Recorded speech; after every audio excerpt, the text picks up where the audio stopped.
Great to see you here, Julie. Glad you made it. Welcome all. We're going to get started. We're going to go into the news. We're going to go into fasting. We're going to go into an awful lot. Let's wait for everybody to start coming in here. Oh, these are trying times. For those of you who are ill prepared, you wish you were doing as well as I was here with this chaga tea.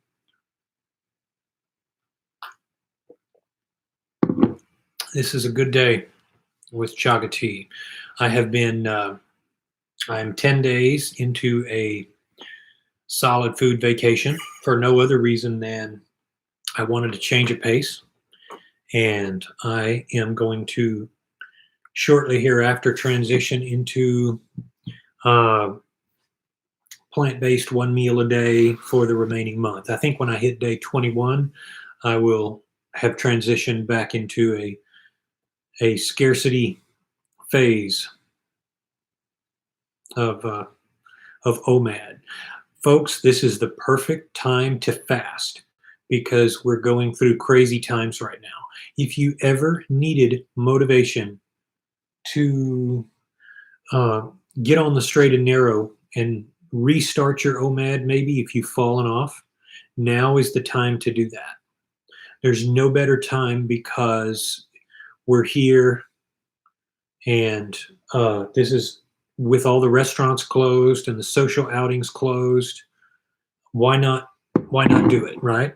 What other time could you want? What other motivation could you want?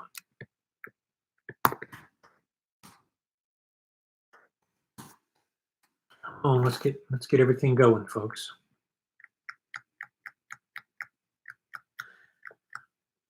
Hi, Bleeding Goat. Yes, fasting is not really going to make much of a difference on that. It will if you feel, it depends really, but I don't think that that's going to be an issue. If you are sick, you really most of the time shouldn't be eating anyway. So if your instinct makes you, with some conditions, makes you not hungry. But sometimes, like with certain viruses, it makes you more hungry. All right, Debbie OMAD is in the house. For those of you who have not checked out her channel, you need to. She offers some good advice and has a Facebook group, I believe. Please check that out.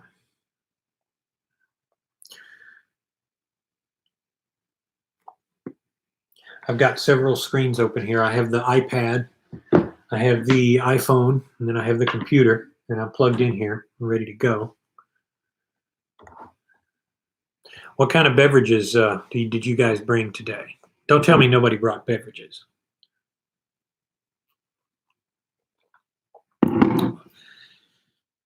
You're most welcome, Debbie, because you have actually done, unlike a lot of people that just kind of get enthused about OMAD and kind of do it. And of course, I've counseled with Debbie as well.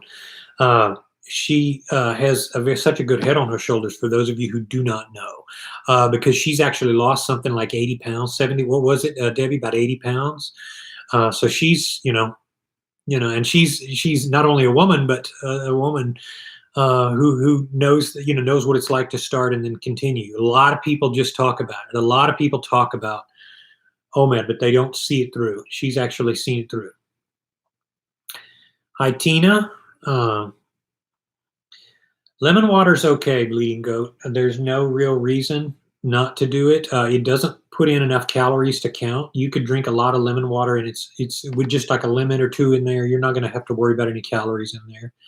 It's 73 pounds, Debbie says, and of course she's sharing, her age. She's 57 as an older woman, 57, and she looks great. She's has one of the most recent videos where she's with her, I think, 32-year-old daughter on there, and they look super. I mean, I was always so proud when I saw the last video. But you need to go check out Debbie OMAD's channel and get some motivation, and have a great person in your life who is super sharp. Hi, Inverted Evolution. That's a cool username there. Zero Cal Monster is okay. Here's the problem with energy drinks, though. I've already mentioned anything 0 calorie, like artificial sweeteners, they're okay, but they will irritate your bladder, number one, and number two, because it's an energy drink, because of the taurine in it, it will hurt your liver. So you will get if you drink more than about one or two, if you drink more than 3 a day, you will have health problems.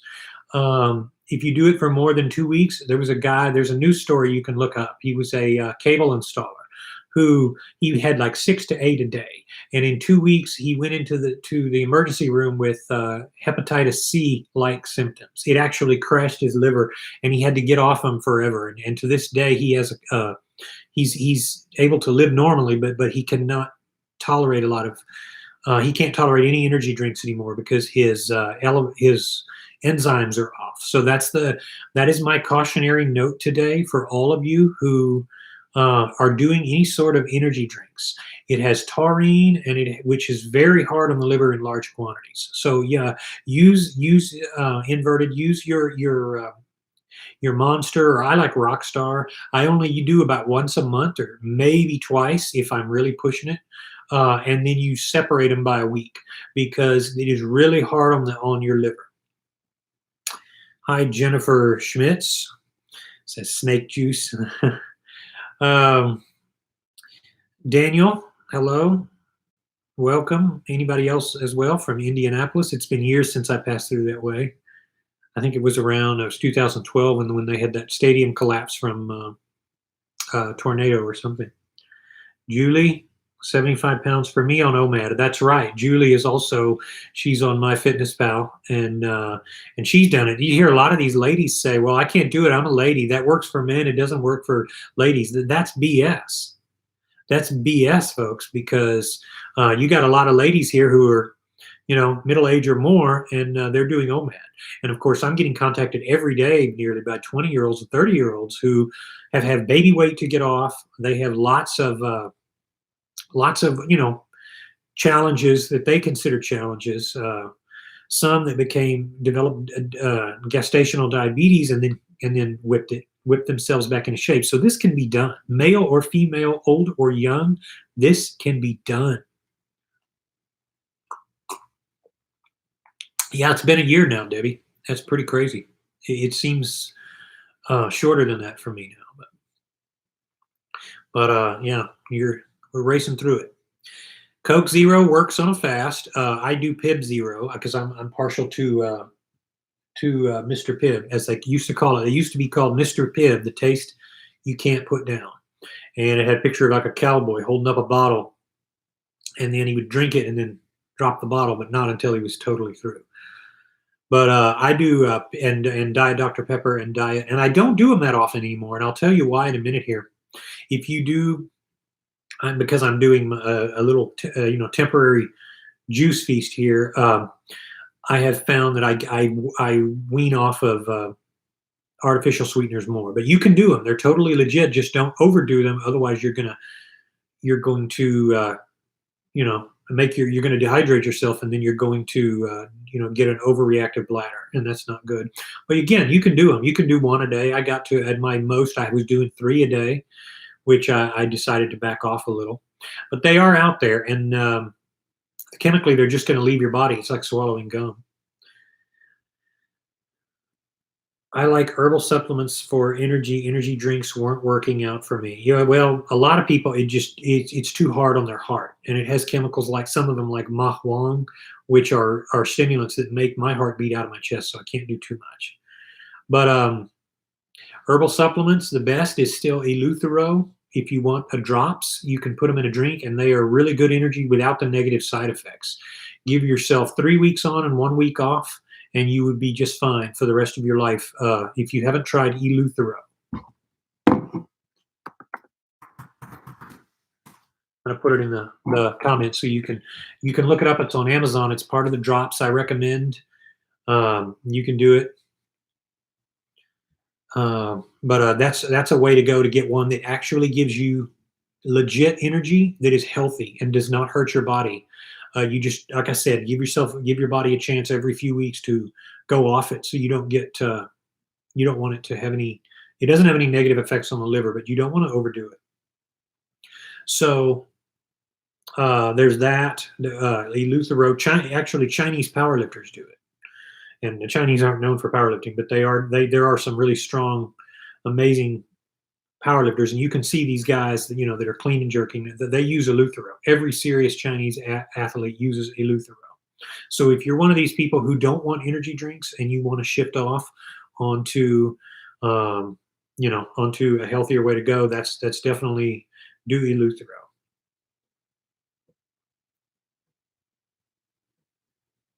You've got big winds, Daniel. I love the wind down here. The weather doesn't know what it wants to do. Mr. Pibb is good, right, Daniel?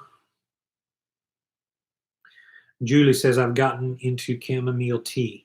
Don't exactly love the taste, but I drink it. Since you said it's one of the most powerful teas, it is. And it's also very friendly, and it's an alternative, just like chaga is, to see if you're overdoing coffee.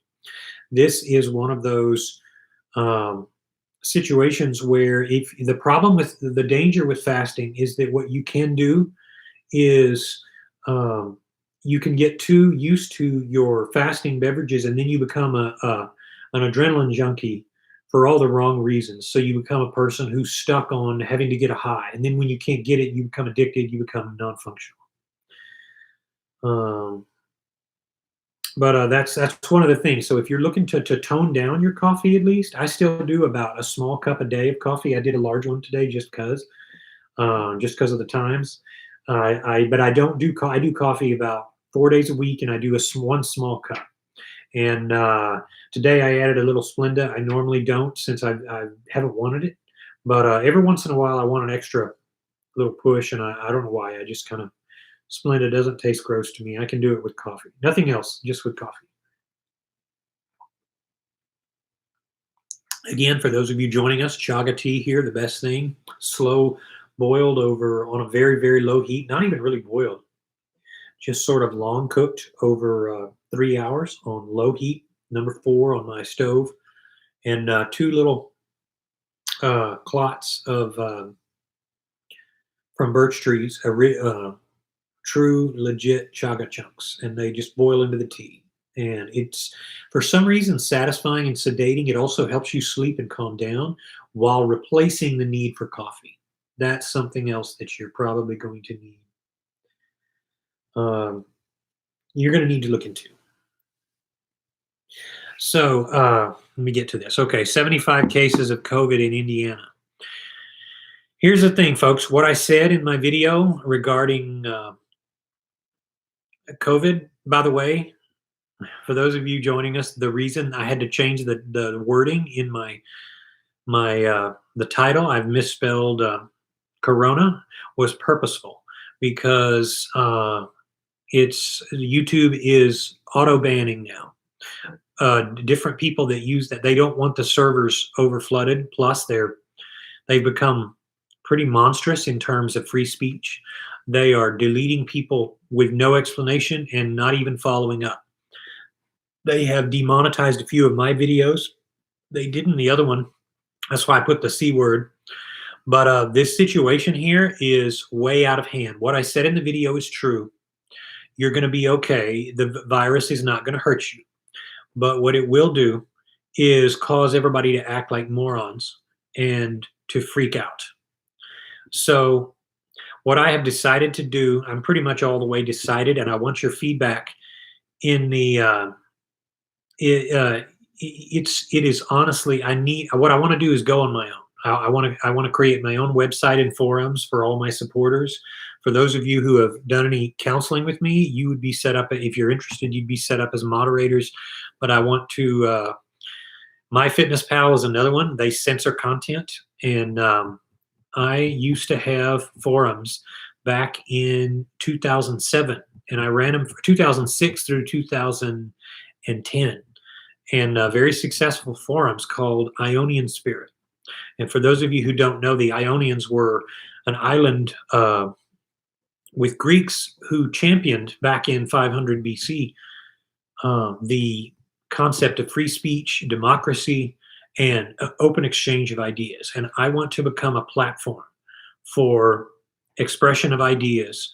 I don't censor people. I don't censor comments on my YouTube channel. but I don't think YouTube may be a good platform for me going forward. So I want your comments. What do you recommend? I already have some plans to go for a website and with forums for everybody to follow. And this would be owned by me, and I would pay the cost, and any of your donations would would go to expand the cause of me, of legitimacy, of free speech and open communication. It is something I believe as a conservative. I believe that the freedom of speech is the ultimate. You have nothing if you don't have free speech. And um, while I'm not one side or the other. I have the ability to be like the League of Shadows on the Batman, saga. The League of Shadows finds if one world power is too strong to go over here and so that there's equality. I am, for those of you who have asked for on our other venues, those of you who sometimes email me and they ask me about my beliefs, I am a pantheist. I am a dualist. I am a Taoist. So I believe that the universe and everything that you know or can know is God, is a manifestation of the divine. That does not preclude atheism, and it does not champion it. I believe in basically everything. Everything that exists for a reason, because it cannot be any other way. And if you stand behind me and you stand for true free speech, that means no deletions, no content censoring. Even if you hold views that I find crazy, flat earthism, 9/11 truthism, on all of this crazy stuff, you're welcome to say it. You're welcome to have a platform to express it without fear of condemnation or censoring. And what you will find is, I'm sorry to belabor this, but we have the night, so I wanted to get really comfortable talking about this. This is one of my championing values. It's not one of mine. It's my all championing values. And the only reason I dropped the first incarnation of Ionian Spirit, which was based on the same ideas that deism was a successful forum, was because several key supporters who were helping me pay for it at the time were, and keep in mind, this was 2012, so I was still a really big guy. I had not lost any of my weight, but they died or moved on, and our membership somewhat declined because I was having to work so much because I didn't have the money then that I have now. But that's the challenge. And free speech, folks, is a huge issue. YouTube, Facebook, Google, all of these companies are censoring left and right. Twitter, and I'm not going to sit here and make this the whole episode about this. But censorship is a big deal. What makes my country great, and if you're from another country, that's fine too, is the fact that you can express how you feel without being censored, I accept every way of eating on this channel. And I've told everybody I'm not pro keto, I'm not pro vegan, where it's all things. That is the epitome. I want you to stand behind me on this. And for those of you who have been with me and whom I know, I would love to make you moderators and set you up as on my team, basically. Only if you feel like I feel. The problem is, I find that many people who think they understand free speech don't. And I'll give you an example. At my workplace, before everything crashed and everybody is confined to their homes, even we are here now in Houston, pretty much. Before all of this happened, one of my exercises was to go to the workplace, and when I'm talking to people about free speech, I say, do you believe hate speech should be allowed? And we should ban hate speech. Actually, here's what I did. I would come in there and say, will you sign this petition? I wouldn't do it because then they'd be intimidated because I'm their boss. But I would say, I'd get somebody to do it. Sign this petition that says ban all hate speech and make it criminal. Well, guess who I had fill that out? All of my millennials, all of my Gen Z. Gen Z are those of you who were born in 1997 or later, or 2002. 1997 through 2002 is the age range there. Anyone after 1997 is Gen Z. Well, they'd say, oh yeah, that's horrible. Hate speech, let's ban that. And then I would at some point come out and say, no, folks, hate speech is it's legal. Uh, Anybody has the right to state their views, even if they are unpopular, even if they are hateful and derogatory and considered politically incorrect. But fundamentally, hello, Maria, just joining us. Um, Fundamentally, the problem is most people don't understand. So, free speech means that even if you find it absolutely deplorable, it is still in the knowledge base of humankind. It is still part of the expression.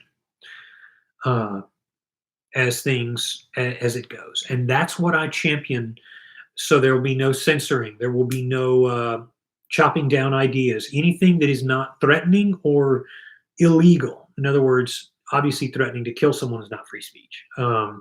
Scamming is not free speech, that breaks the law. So there's a difference though, and I have found that throughout my life my ability to hold positions that are not mine is very good. And I have found that people don't understand this. They don't understand that the old Stoic way of arguing, if you go back and study the Stoics, what they would do is if somebody held a different belief and they opposed each other, the one asserting one thing would switch positions with the other. So me as a conservative, when I start to argue with somebody who is liberal and they're a friend or somebody in my circuit and we really want to argue, what I make us do is switch positions and say, okay, you take my view. Hi, Charles, welcome. You take my view and I take your view, and we switch and we see where we are. But here's what you will find, folks. You will find that people who can't do that are people who don't really believe in free speech. They don't because, and this is people generally on the left. By the way, holding left-wing ideals, democratic ideals, does not make you a leftist. Leftist means someone who prefers to censor, who always prefers the emotional way of reasoning versus the logical. So what they want to do is they want to stop dialogue. These are these liberal protesters in colleges, usually very young people who haven't found themselves. And what they want to do is shout out anything. So the left agenda is what I am opposing. I'm opposing the enemies of free speech. And I have had people, they could never adopt another argument or another position because it wasn't in them to do, because they were people who didn't champion free speech. So if this part of my little spiel here appeals to you, I need you to stand by for updates on this, because I'm really looking to move ahead, and I'm going to make an investment to have my own servers, to have my own to where I can't be censored, and eventually maybe have a podcast and expand my my website, my movie reviews, which I used to really do. Most of you don't know, I used to be an independent film critic, and I've done lots of different things. Hello, Vax, welcome. So I want to have that. Please comment anything you have throughout this presentation. Let me know your thoughts on that. Are you behind me? Is there anyone who doesn't think this is a good idea? I have forums on MyFitnessPal. That would be moving over too, and all new activity would be to the new site. So that's still in the works. So we're looking at about a month out, maybe 2 weeks out, if I decide to go ahead with it. But more updates will come on that. So why a plant-based diet, Jennifer says, after your fast? Just because I feel better and cleaner on a plant-based diet. I won't stay with that. I'll eventually transition back into an omnivore. You guys notice I do this. I do a juice feast, and I'll do a McDougall-ish reliance on grains and legumes and so forth, and then I transition back into somewhat of a keto approach, alternating. And then sometimes I go back into like a junk food, I don't care mode, and I'll spend a few weeks, maybe a month like that, and then transition back around. I'll do a cleanse. You see, this is Ionian here, free speech. This is free exchange, eating every which way, adopting different ways of going. You are not immune to any of that. The same way you're not immune to prejudice. You're not immune to anything, because we all go through cycles in life. You navigate cycles.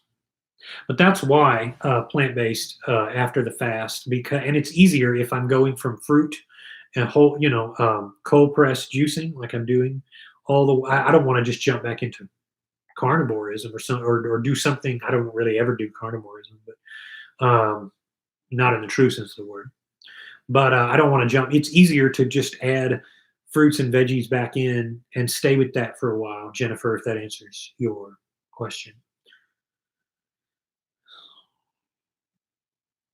Bleeding Goat says Mr. Pibb is only available at Waffle House here. I don't like Waffle House though. I don't either. I've never been a fan of Waffle House. I know there are people that really love them.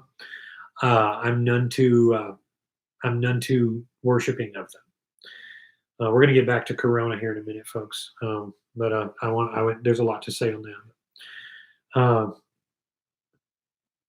Oh yeah, but it's one of the secrets of Houston. This is one of the few places that you can still get Mr. Pibb. For those of you who don't know about Mr. Pibb, it is a knockoff of Dr. Pepper, and it is, in my opinion, better. I think it's actually better because it has a spicy cherry taste, which to me is, some people don't like it, but I really love it. Current workout splurge routines. Okay, here's what I'm doing right now. I bought a weight set in the other room. It's about 300 pounds. And I do one day, I do chest, I do bench press. Usually just flat bench. I do 3 to 6 sets, depending on how I'm feeling. If I'm fasting, I won't do any more than 3. If I am eating, I will do up to 6 or even 8 if I'm really feeling it. And then I transition into overhead press, standing overhead press. And then I transition into extensions out to the side with both arms, usually seated and standing, depending on how I feel. From there, I will conclude with skull crushers. So that is leaning back over my head, and it feels really good. And that concludes that workout. The next day or every other day, some days I won't work out at all. The next day, I will do biceps, and I'll do standing barbell curls, followed by or offset by alternating sets of dumbbell curls. The barbell is about 100 pounds, and I'll do 8 to 10 reps. Well, not quite that. I start out with about 75 pounds, and I'll do 10 to 12 reps, and then at about, I guess, after the first 2 warm-up sets, I'll do 4 more heavy 4 to 6 rep with 100 to 115 pounds. That's more accurate. I'm trying to think here. After that, I will do bent over rows. And if I'm feeling like it's some squats, and I only do about 2 or 3 sets of squats with, what do you call it? Goblet squats. Is this a word? You take a 25-pound plate and just I don't do the full squats. I don't want to do it. From there, I will do a quick ab workout, like some crunches or something like that. And the next day, I would just do cardio. I will go to the little gym here and do. Here's how I've mixed up my running. I run about twice a week. I don't run every day like I used to. It's just easier not to. And sometimes it's not health or any particular reason. It's just, or knees or anything like that. It's just that I don't want to specialize in one thing. I want to do everything because it's kind of what I'm known for, but it's what I feel better doing. I go and I set it the timer for 20 minutes, and I go as fast as I can go. Actually, no, I've moved up to 30 minutes. I started at 20 minutes, and I started with a minute power walk, and then got faster and faster, transitioned into a 4.5 mile jog, and then into a 5.5, and went all the way up to about 8.5, and try to finish out 20 minutes. I haven't been since everything's been closed here because of this nuttiness from the Corona. I haven't been able to go in there because they've locked it up. But it's all right. If I miss a few weeks of running, I'll be okay. I'm still doing some kind of exercise. Remember my recommendation on 3 sets, 3 moderate to light sets when you're fasting. You don't want to tax your body too hard unless you're really well adjusted.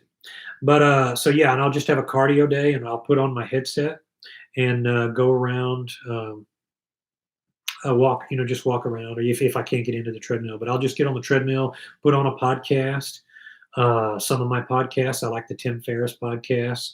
School of Greatness is another really good one. You can, of course, Dan Locke is a great guy. He gives a lot of good advice on, upping your game in life. Other than that, I do science podcasts. I subscribe to um, the space.com and I learn about various concepts, not just business topics, but astronomy.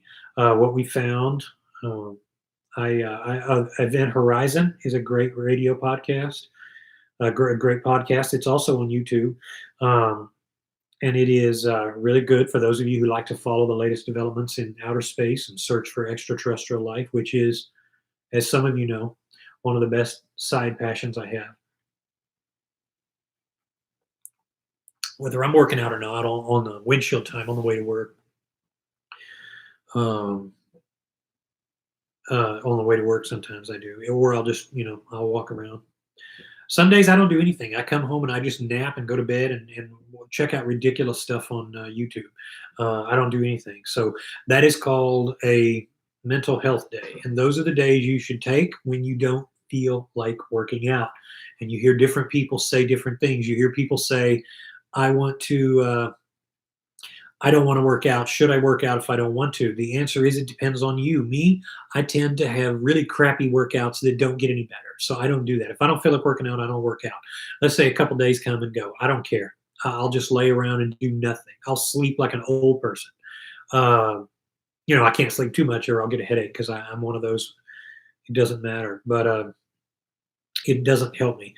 But that's kind of my routine, if that helps. Splurge routines, I go through, I put them together now. So if I'm going to do a week, I just do a week of eating whatever. I stop at the gas station, stop at Pizza Hut, or do something, and I just let myself go. However, that is not good advice for some people. So don't do it because I do it. Do it if you're very steady and you can very easily get back into your fasting routine. The problem with splurge days is some people can't manage them.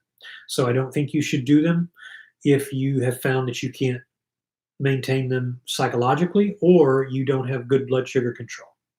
And I used to recommend 4 days OMAD and 3 days feasting. So you have feasting and bear-like cycles, feasting season, fasting season. But some people can't do that.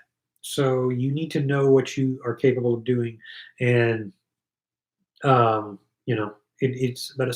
why, and that's the danger with alternate day fasting and 3-day fasting. I can promise you this: you can take an entire day and go on the most gluttonous, ramrodding feast that you can imagine. I mean, of the worst possible foods, and then go 3 days not eating, and you will have better. You will be in better shape than most people in the world. And the book How to Eat to Live, it is recommended. It's one of the ways that Elijah Muhammad recommended people to eat. He said, you will never be sick, you'll feel great. It's true, but it's also very difficult to manage, and a lot of people will start developing eating disorders. So that's why it's not a good idea, ultimately. But it depends on how you manage your cycle. So really, I've given up splurging for a while. I'm going to be fasting through this cycle, through this Corona craziness that's going on. I'm going to be fasting. So I'll probably eat it around day 21. I'll probably introduce, like I said, transition back into solid plant-based foods. And then we'll see. We'll see what happens. Should I worry about metabolic damage if I severely undereat calories with intermittent fasting? No. Well, here's the thing. I have not found that to be true, the idea of metabolic damage. Your body's going to right anything you do while you're alive. If you have really bad diseases, even, your body will switch and you stop doing what caused the disease. If you stop smoking, your body may indeed be able to rectify any damage you've done. Metabolically, let's say you go and I've not really seen any evidence that there is permanent metabolic damage. Maybe you know of something that I don't, but I would not worry about that. I would worry about the kind of life results you're getting.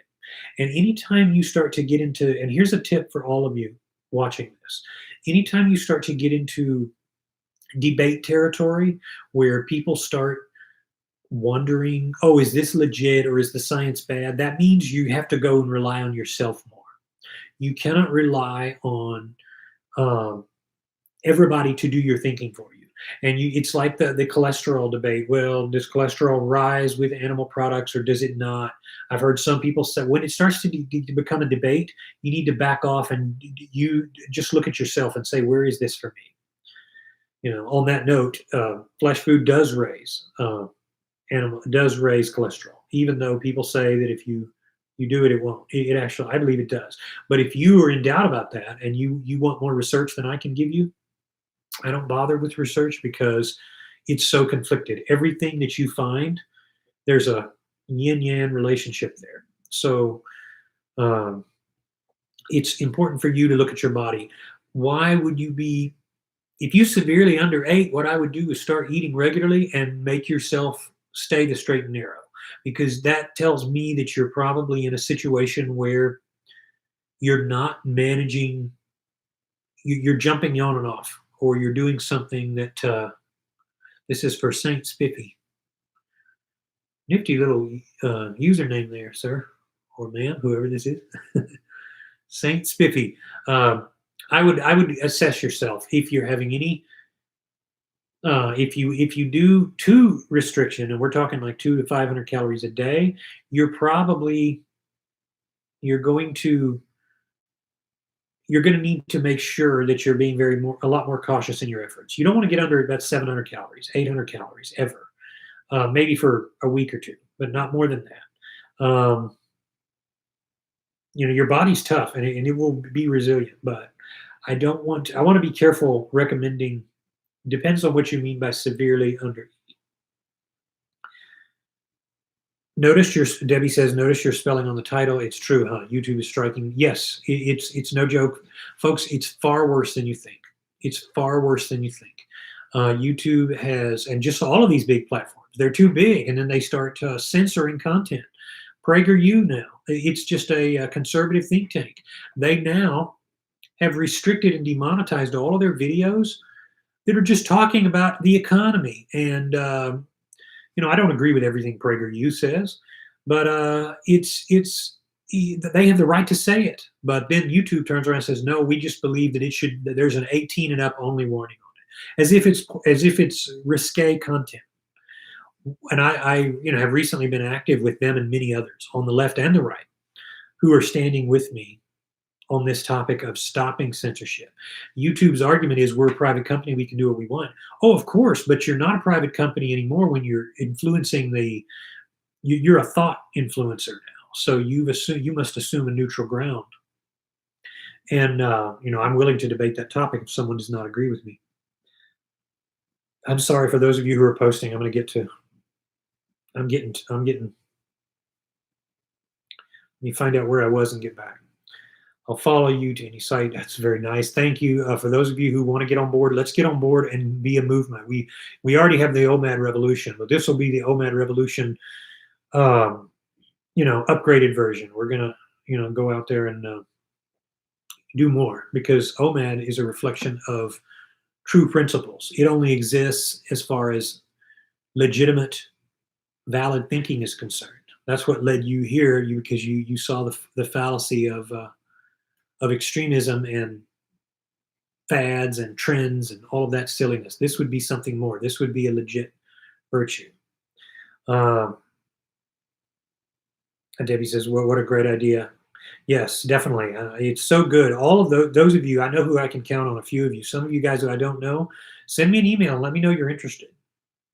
omadrevolution@gmail.com. Send it to me, or you can contact me at my consulting site, Joe at hsge.us, either one.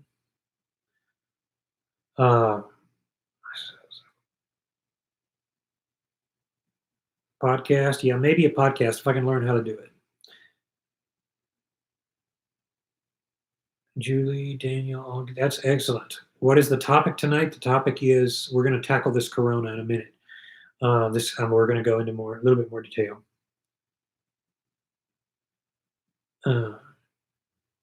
Okay, Julie, good night. You got to do what you got to do.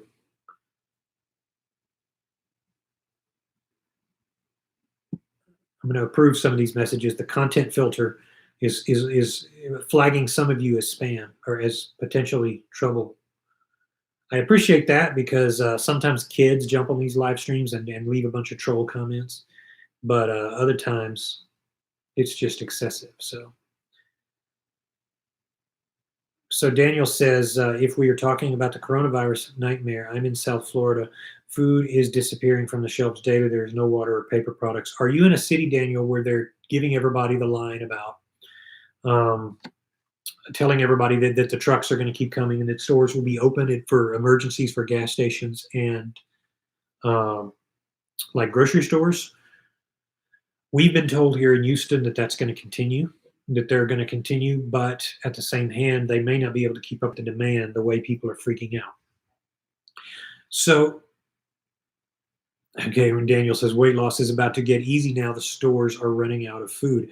Folks, this is what I said. And for those of you who are joining late, this is the perfect time to do your OMAD. Again, look at me. I'm going to go about 21 days and then transition into strict OMAD until this is over. Anytime I hit about 220, I decide to come back down, and I don't let myself get, even now that I'm putting on muscle, you gain weight from that, but I'm not going to let myself gain too much because it's something I've maintained for these 6 years. I'm not going to stop now. 7 years, I'm not stopping now. So, but this is a perfect time. This is a perfect time.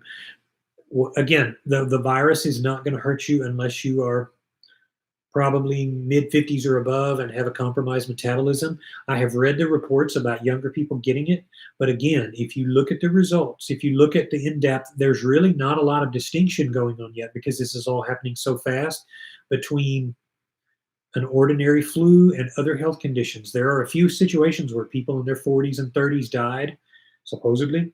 The most I can look into these things, I keep running into brick walls because people are not able to get a hold of hype-free information.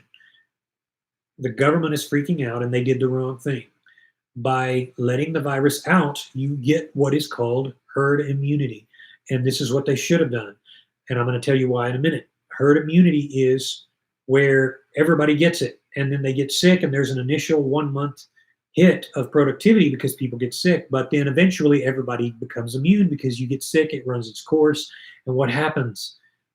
It can't go anywhere else, so people start recovering. And when the people get it who didn't have it before, the people who had it before are getting better. So what happens is the virus spreads and it's no longer a threat.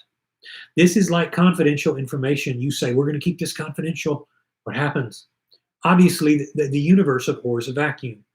This gets back to Alan Watts and principles of dualism. You cannot have black or white. You need black and white. If you say, I'm only going to have white or I'm only going to have black, you're going to end up with that one little spot is going to be the exception. So anytime you try to control the resistance, it's like free speech. Anytime you try to control the resistance, you end up with the resistance getting stronger. People tried this with the DARE movement. For those of you not old enough to remember, there was a DARE to keep kids off drugs movement in the 80s. I was a kid then. And in the mid 80s, they said, just say no. They had all of this stuff going. And what did it do? It just introduced the kids to drugs rather than just a parent saying, I have faith in you, that you have enough confidence not to do that. And showing them and having faith in them, it's that lack of faith that actually creates the seed for wrong. So the best parents are parents that trust their kids. And this is a fact that you will see over and over because in every church, the preacher's kids are the worst behaved. Tell me that's not, tell me I'm wrong on that. You can't. Every church, nearly every church in existence, I think, it's the most religious that become the most rebellious. And it's the most rebellious that become the most religious. You see, when you go too far one way, you come up the other side.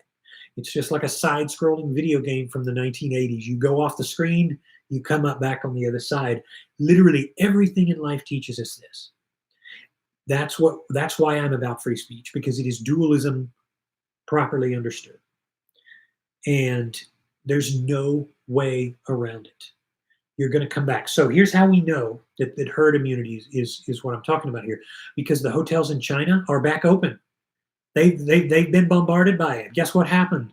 They're opening their doors. I'm in the hospitality industry. I'm privy to this news. I'm following our hotels that are there. Some of them are still shut down, but some of them are opening back up.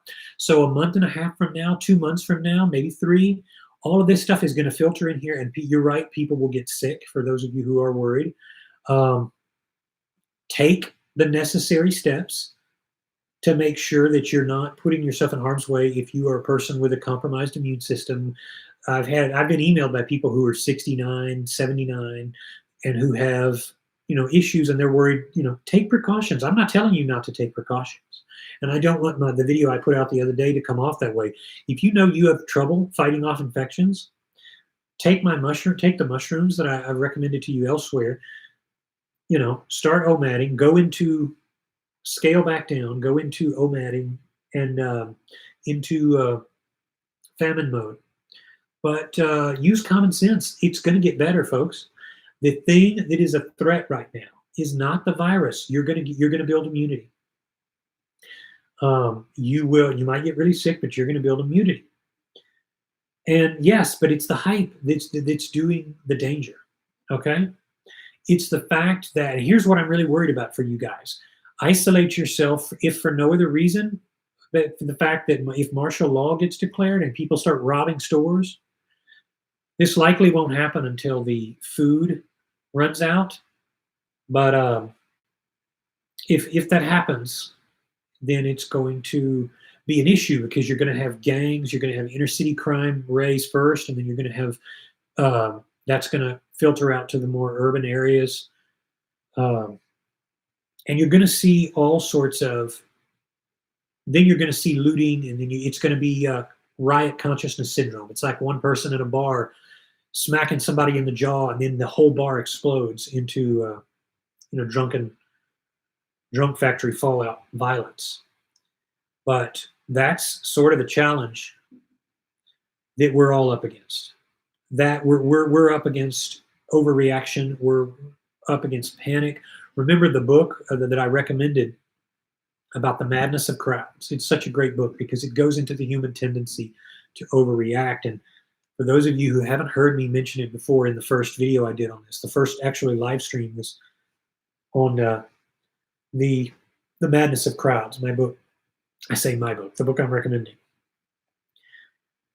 It's like in the year 999, when everybody thought Christ was coming back. They sold all their possessions and goods and stood on their housetops. This is psycho stuff, and what we're dealing with now is that human potential for alarm. This is why I made the previous video.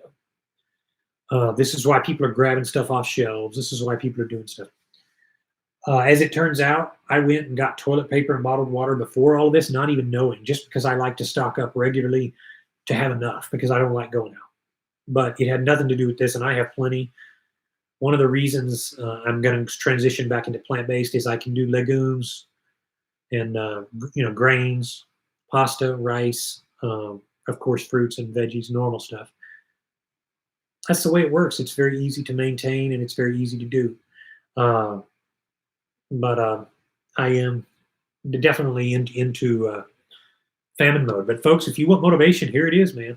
Here it is, right here. Some of these questions. Okay. The weight loss is about to get easy. Definitely true. Honestly, put yourself in a situation. Why do you deserve to be eating right now? Think about it that way. That's one of the things. Create this famine, feast and famine. Create the mindset in your head and use your surroundings as motivation. Despite my reduction on calories, I've been feeling great. It's been challenging, and I'll share with you how hungry I've been today. When I get back here, I will. I'm going to take a brief break, and I'm going to return. So give me just a couple of minutes.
Sorry for that.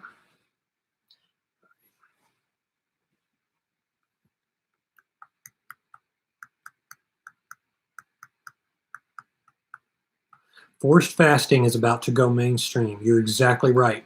So why don't you guys are prepared because you've been following here.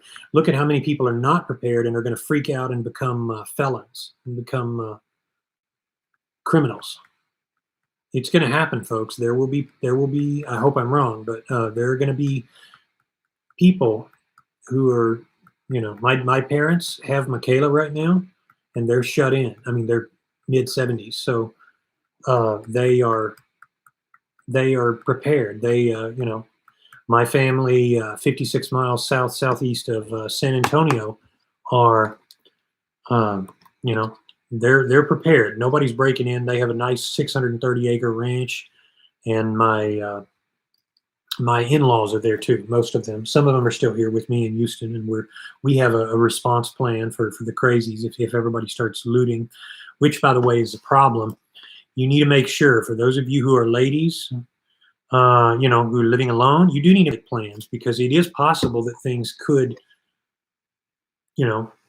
become really bad. And I'm not gonna underplay that because the human tendency to overreact is incredible.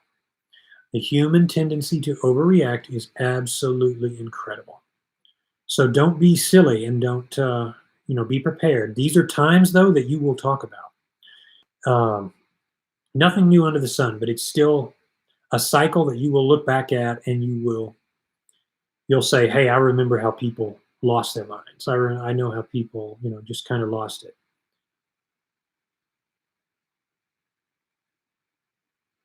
Yeah, it seems like the stores are empty everywhere. That's the gauge of where people are, how people are reacting.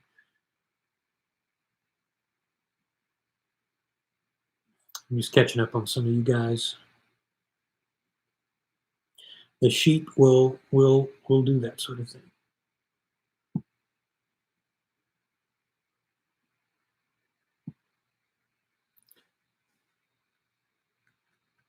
Arlington. Okay, Charles says they're already robbing people for groceries in Arlington, which means it has started. I'm in Houston, and we're very high crime. The robberies and lootings and the vehicle thefts here are incredible, but it hasn't started with this that I know of. So I'm going to look into that. If you have a link, Charles, can you send that to me? I'm going to post that on my manager briefing for my hotel. Because it's my job to make sure everybody's safe. So if you can send me a link, if you know of any news articles or anything. This is nothing like Y2K. I don't know. I think it's going to pass it by. I don't think anybody got violent in Y2K, but that's going to happen now because people are going to want to eat. So, um,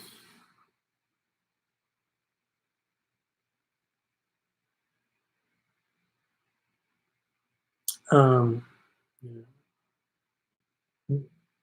at the very least, get a life straw. Chris says, is that one of those cleanable straws, or what is a life straw? Not familiar with it. I still have the Berkey. You guys have seen the Berkey, John Berkey water filter.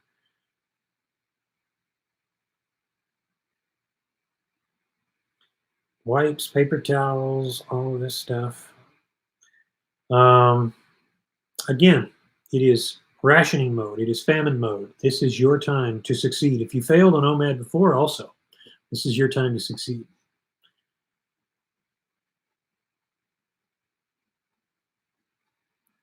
Mick S says, my husband has a friend who got it. He is in his 30s and didn't need hospitalized, but he said he's been sick in bed for days. And that's the thing, folks. I spent the last couple of hours before this, before I came online here, and looked at cases. And a lot of people, they might get sick and barely still be able to function, and other people will be deathly sick on an IV. So it depends on your body, which gets back to my initial point about we don't know how much of this is the virus or if there's really anything to it. Well, we don't know how much of this because some of these people are overseas. We don't know what they're exposed to. We don't know their immunities down there. Different parts of the world have different infections. So this could be masking everything. This might not be any of the virus. I mean, some of it is, but it may not be. So I'm not making light of it, but again, the human tendency to overreact is so powerful that you have to do everything to go the opposite direction of the crowd when you can, but also not be blind to the fact that, you might be wrong. Definitely we all can be wrong. My ears are a little bit red. It's kind of hot in here. I turned off my AC just as I go through these periods where it's like Saitama, the One Punch Man. He's one of my role models in the fiction world. And he says no AC, no artificial AC. And I in the theater of my mind, I sometimes turn off the AC for days, whether it's hot or cold, and I go with on nature. I take a occasional cold shower just to challenge my body. So it's kind of warm in here, and I'm going to go ahead and leave it that way, though.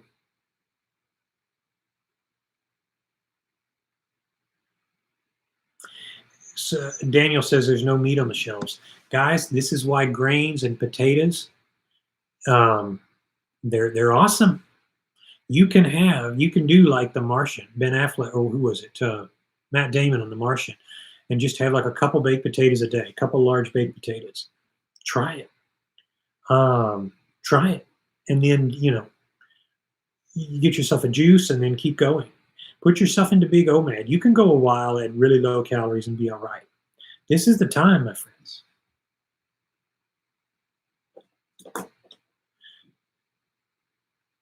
I spent $200 today on canned goods. Okay, well, you just rinse them, and then you do what you have to do. Again, we're only having to do this because people are crazy. It's not anything. It's just the people you have to look out for. The school I work at closed. Oh, all the schools down here are closed. All these kids, and isn't that sad? Because all these kids are going to have to make up this time. Some districts are doing Skype session school, but that's not working out because how are you going to control the kids? How are you going to test for curriculum? You can't really do it. Tomball. Your mother's in Tomball. Well, she's not far from me then. I'm here in Kingwood going into, just before you go into Atascocita, if that makes sense to you. So by getting close downward to Humboldt, but our governor closed schools till May 1st. Yeah, it's looking like it's going to stretch out a while.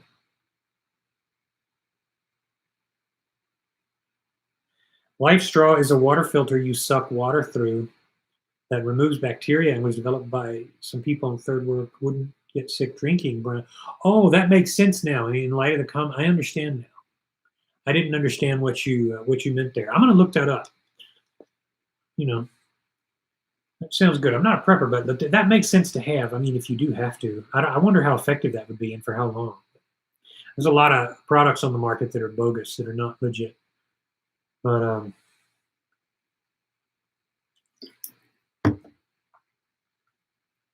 I'm very skeptical about things I buy.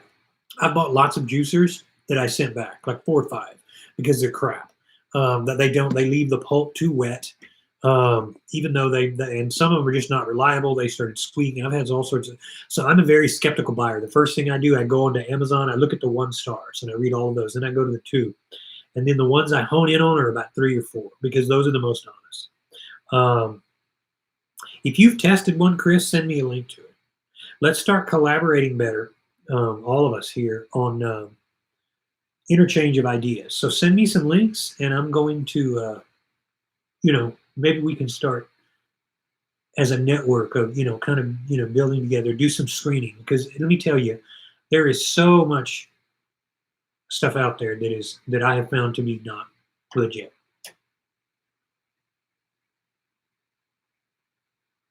Sawyers are good for that too. I think they're good for about 1,000.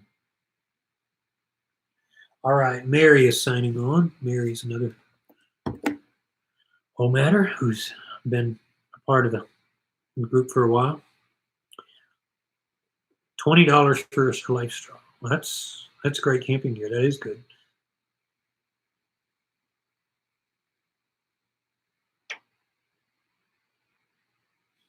Nick says, I'm vegetarian, so I haven't worried about buying meat. My aunt is high risk and told me she went to 5 stores looking for hamburger. No, it's time to drop the hamburger for a while. There'll be time 3 months from now, maybe less, maybe more. You'll be able to celebrate with all the hamburger you want, but not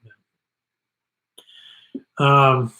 How much do you exercise? Epic. If you replay this video, I go into my routine. So I work out about 2 days and run about 1 or 2. So 3 days, about 3 days a week. So each day I'm working out, doing a run, working out, maybe doing a run or maybe doing nothing, and then working out. So let's say 3 days a week, 5 if you count a 20-minute treadmill jog. And I run 20 minutes. You can go back and when you get a chance to replay this, I'll go into I did my weight routines and different things.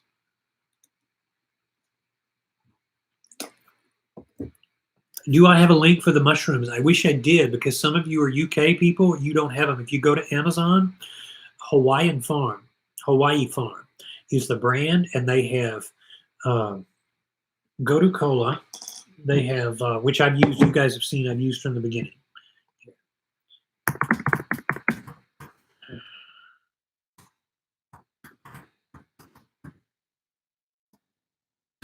You guys will have I don't have the links, though, except the ones I ordered. So for those of you in the UK, I'm told you can't get them because the UK store doesn't have them. Debbie says, how long do you think before all hell breaks loose? Probably another 2.5 to 3 weeks. People are gonna realize that they're out of a job, and we've had to let go people at the hotel. We've had to let managers go, people that I counted on and love. I think the better parts of society will even out, but most people, those who are on the lower wage side of the scale are going to lose it. Those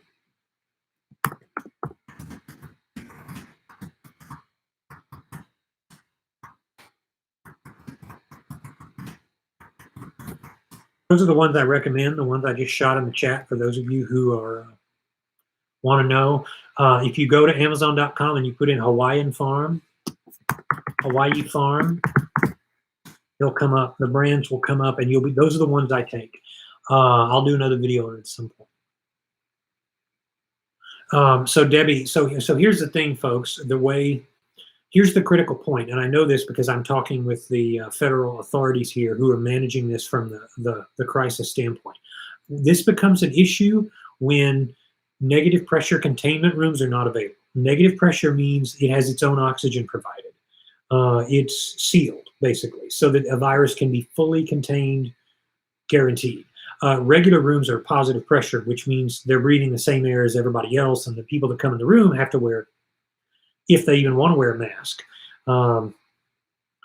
That's the challenge. There is when those get overrun, number one, and number two, when people who are out of a job and who've been out of a job and have burned through their savings realize they don't have, and number three, realize they don't have it. Let me finish my thoughts. Number three, when they're realizing that that there's no food in the stores.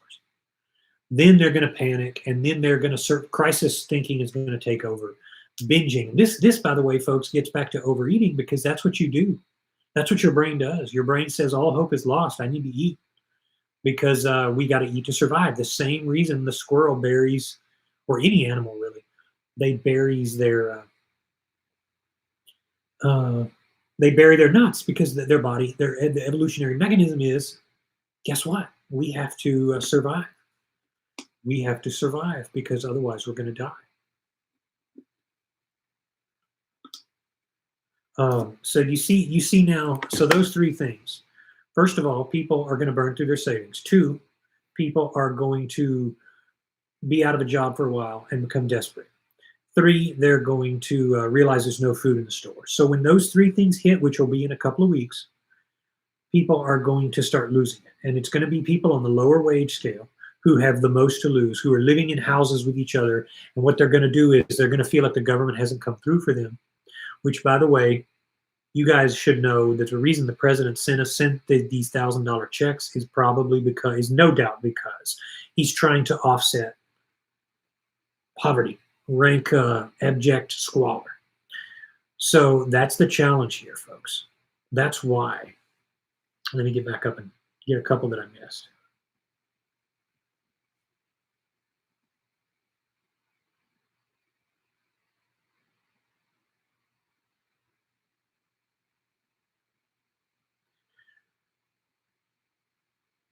My kids go back April 13th. By the way, folks, we can do these until this is over. For those of you who are freaking, I've had lots of recommendations, people that emailed me and said, can you just get online and say something because we're scared. And I know a lot of people, and these are people 50 and above sometimes women that live alone, sometimes women that single parent mothers who don't have a man in the house. We can get online and do this until this crisis passes, because guess what? Even yours truly has been affected by all of this. And I too am nearly every day, most days of the week now. I'm I'm still at 4, but it's looking like I also may be, although I am facing cutback on my income as well. I'm safe, but it's still going to be a challenge for all of us. So I'm going to have extra time at home so we can get online, maybe do some more videos, use this time productively, right?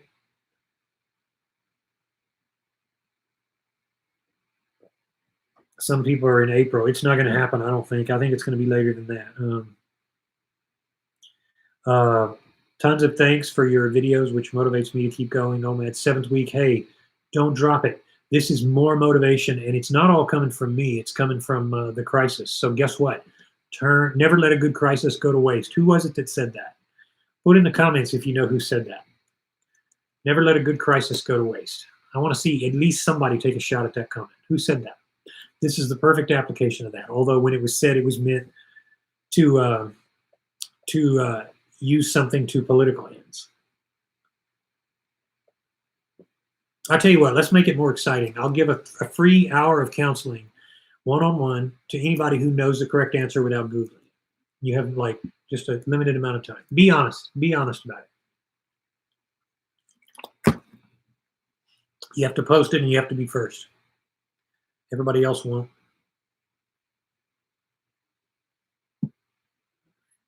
Let me catch back up. Any advice on counting calories, or just do it? Is it necessary? Well, it may not be necessary, but it may be for you. If you're not doing the one plate rule, you may need to at least generally count calories. To me, the one plate rule is easier, but because I find that counting calories teases me to eat more later. I don't know why. But either way, you have to do it. So what you find is that when you count a lot of calories, your brain gets into that organizing game where your brain starts reorganizing information, and what you end up doing is your play. It's like creating a list to do something. You find that the list is actually counterproductive because that gets in the way of you actually doing it. Whereas if you didn't make a list and you just did it, you'd be better off. So my recommendation would be to just avoid it and just learn to put a system in place where you think about it less. So one plate rule or an equivalent. Maybe yours would be with bowls. Maybe count out the calories of 2 bowls and know your menu items and say, here's what I'm doing, no more. And never fudge on that. In fact, why doesn't everybody today make a commitment to go no splurge days until this is done? Consider it a sacrifice.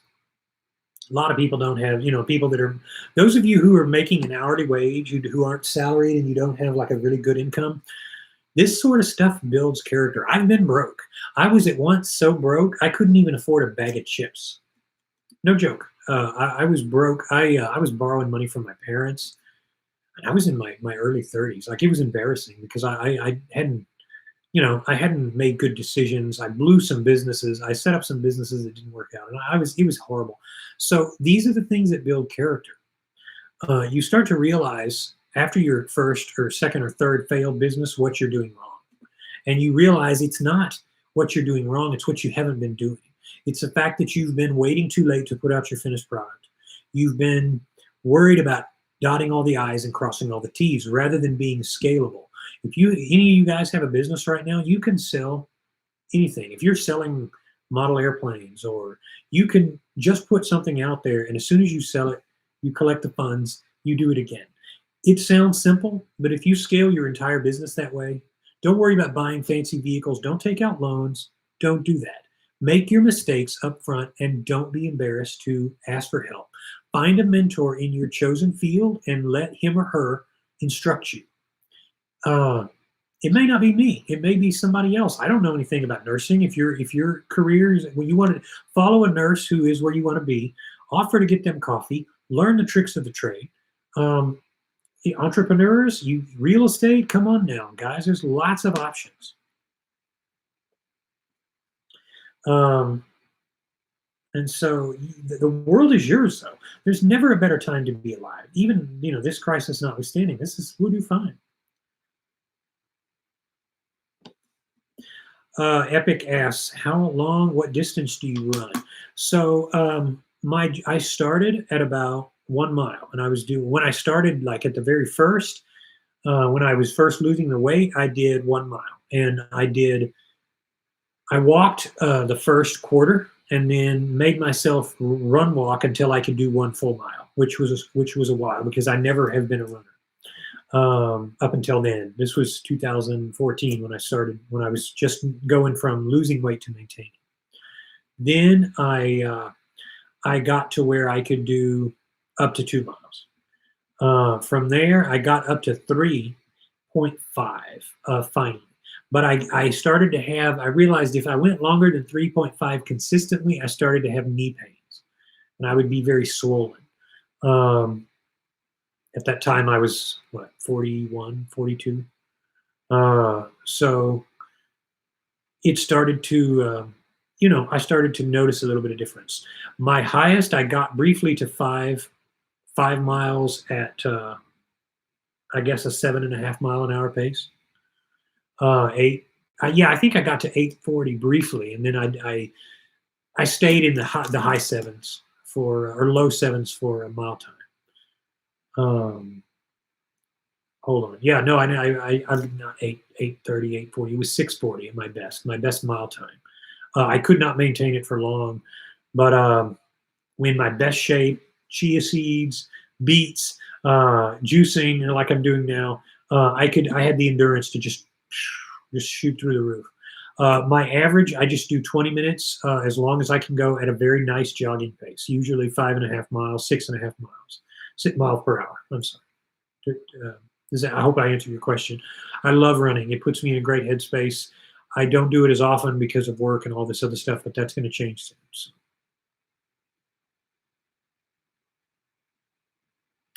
My daughter and I share the same account, so she's a K-pop fan. I asked her to change it a few times. Okay.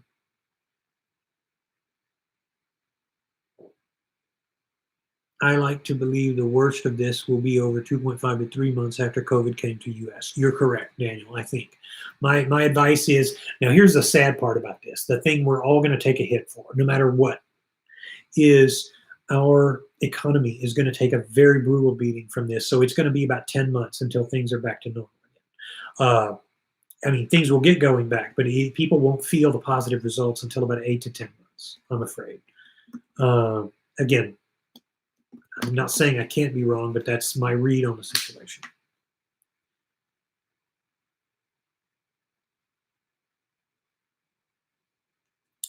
Yeah, for those of you who are concerned, who are questioning the time you were born, if you were born before 84, January of 84, you are August of 84, you are a Gen Xer. You're my generation, early 70s, going back to 64.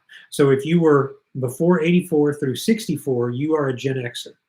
If you were born before 64 through 48 or 45, you are a baby boomer. If you are before 45, you are the greatest generation, born from 45 back through 21 or 50. Yeah, I think it's 21 or 15. If you were born 84 through 96, you are Gen X. Millennial. And if you are born after 1997, you are Gen Z. So that's how that stacks up. And I have Gen Z and millennials working for me. A few guys who are boomers, but most are, Gen X and down. So that is where it stacks up. But yeah, my viewership is all demographics. I've had people that are in their late 80s and now late 80s, and some in their 70s. a bunch in their 60s and a bunch in their 50s. So 40s, 30s, you name it. As well as even, I have very young viewers too. I have guys that can't even drive yet. I have people 13, 12 years old watching this channel. They're technically not supposed to even have their own YouTube account yet until they're 13. Not a, then there's even then with parental supervision. So this channel has all walks, and it's not dependent on that. But all of these things.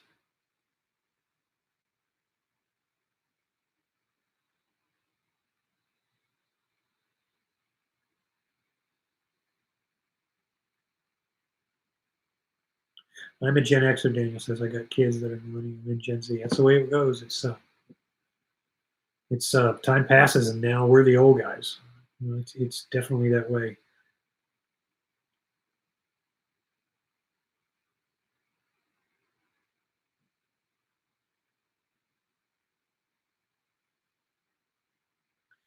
Concerts are being canceled. All of this stuff is being canceled, man. The restaurants down here now are takeout only, everything. So there's no bars by city ordinance. Man, people are nuts, and they don't realize they're actually prolonging. They're actually prolonging the herd immunity that has to come. It has to get out, folks. There's no way. The viruses don't work like that. You don't restrict. You can't restrict. Same thing with foods. You restrict. You make them. You become. You know. Eventually, the odds go up that they're going to consume you. So every time I get a flu, I tend to drop around 5 pounds. Make sure you got some reserves if you get hit by this thing. That's true. Having some body fat, folks, is not a bad thing. I fluctuate. I go up about 20 pounds. I might go from 190 to 210, 215. I'm around 210 now, and I'm dropping again. So, but you can have a blanket. You don't want to get, I've thought about getting really skinny again, but I don't think I want to do that because your immune system needs some body composition. These bodybuilder guys that are doing, like 0.7%, you cannot live for long at that rate. These guys are some of the most, their electrolyte imbalances are horrible. You don't want to be too thin. You don't want to be too thin. And I don't want to be a channel that encourages emaciation. And you don't want to do that. If you're carrying a little bit of covering of your six pack, you're fine. You're a normal person. You don't go around having to have 8-pack abs all the time. Nobody does that. Who's human? You can do that for a couple of weeks for like a movie if you're a movie star, and then you go on like a really serious calorie restriction, like Christian Bale did with The Machinist. If you guys haven't seen that, he's so ridiculously skinny in that movie, and the way he got that was doing one meal a day with a can of tuna and an apple, and which of course is way too little food. But he lost ridiculous amounts of weight, and in the process, he did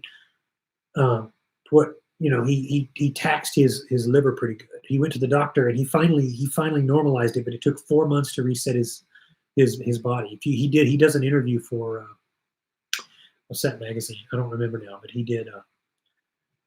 He really hurt himself. So don't be stupid. I mean, 600, 700 calories, you can do that a lot. You can go throughout this crisis at low calories. I would recommend against going longer than maybe 3 months like that. I would make sure you're staying in your 1100 calorie range, 800, if you need to lose. And then again, you may need much more than that. You may decide 15 or 1600 is good for you. You might comment for the sake of others here what your calorie range is going to be during the fast here. We got one collective fast going, everybody, it seems. I'm talking to people that failed their fast and for whatever reason got too miserable in all of the festivities and around the holidays, and they're coming right back. And I'm like, dude, perfect time. Perfect time.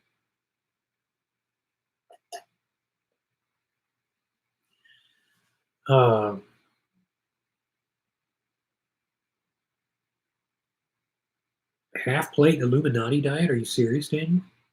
I've not heard of such a thing. Or are you just being cheeky?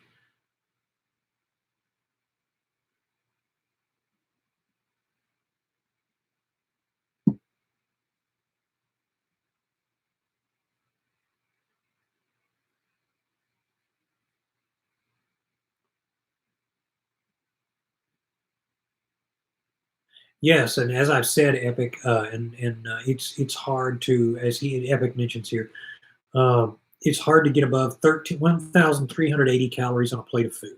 Basically, to do that, you would have to put fat and just grease and sugar like on a plate to really to significantly get past that. You wouldn't reasonably do that. If you do the one plate rule for most people, that's going to be really good. The only exceptions to that were people like I had one lady. She was 4'8" and Hispanic and had a thyroid problem, and she was like her 700 was enough for her, 20 cal, because she was she was short and but she ended up losing. So it's like some of these people who complain, you just got to go based on. But most people, one plate of food, 1,300 calories is going to be a good deficit.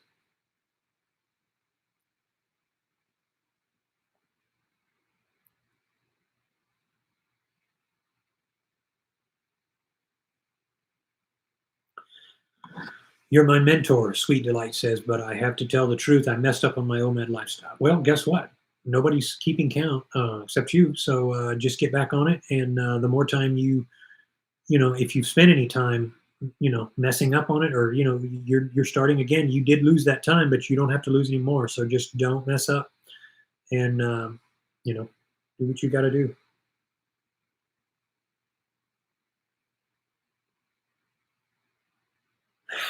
Chris says, how many beets can be eaten a day without getting red output? I get what you're saying there. The answer is zero. I have yet to ever have to consume any, and I only juice it because I don't like the taste of them. I just put them with grapes. I do a bushel of grapes and one beet. By the way, it's a great blood pressure reducer. It is a great endurance. Beets will increase your running by like nearly a full. It'll take like 20 seconds off your time nearly. It's honestly, they're really great. That and chia seeds. If you want to thin your blood, be careful. But if you guys get those, a handful of chia seeds and a beet, you be careful. And I don't want to give any dangerous recommendations here, but if you need to run a race, I did that. I got into the sixes when I did that. I went to the gym, and at the time I wasn't even at my lightest. I was about 207 pounds, and I went in and I started really hitting it. And I took a handful and I juiced them up in protein powder.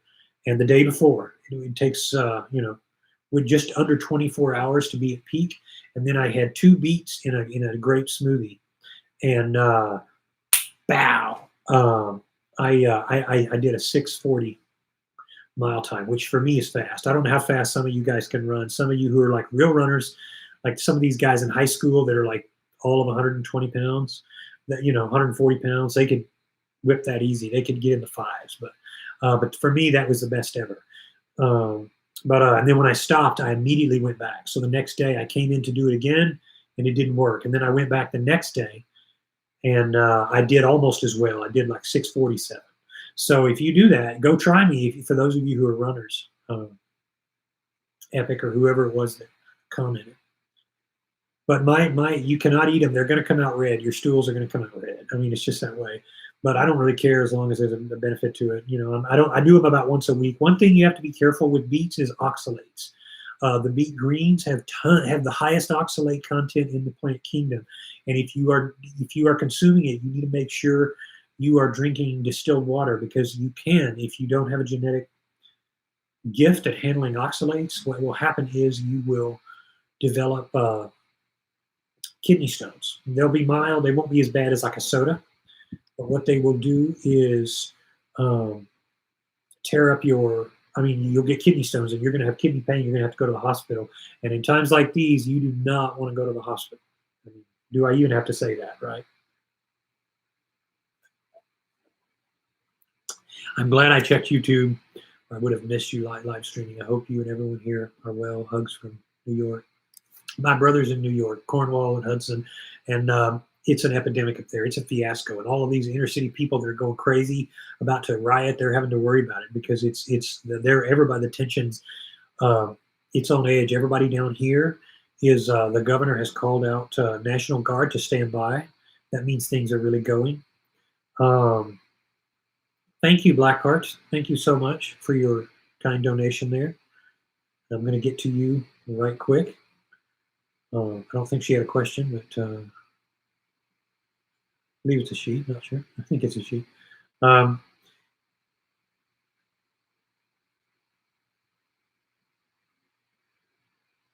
Epic asks a good question. How do you deal with mind games? Your mind trying to convince you you're doing well and deserve to treat yourself and not stick to OMAD.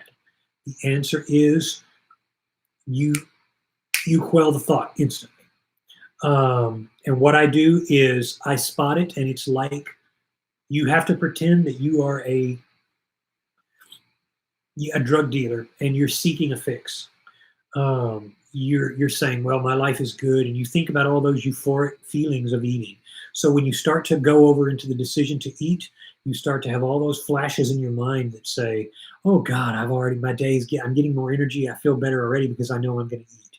What that means is you've already switched gears and you've made the decision to binge. Under the right circumstances, you would binge even then. So you got to pull back and realize before that happens, you have to quell the thought. And that means you have to become intolerant of even the thought. Like you have to decide. The thing with drugs are not like food. Food can be a drug of sorts, but you have to eat to live. So what you start to do is you start to justify.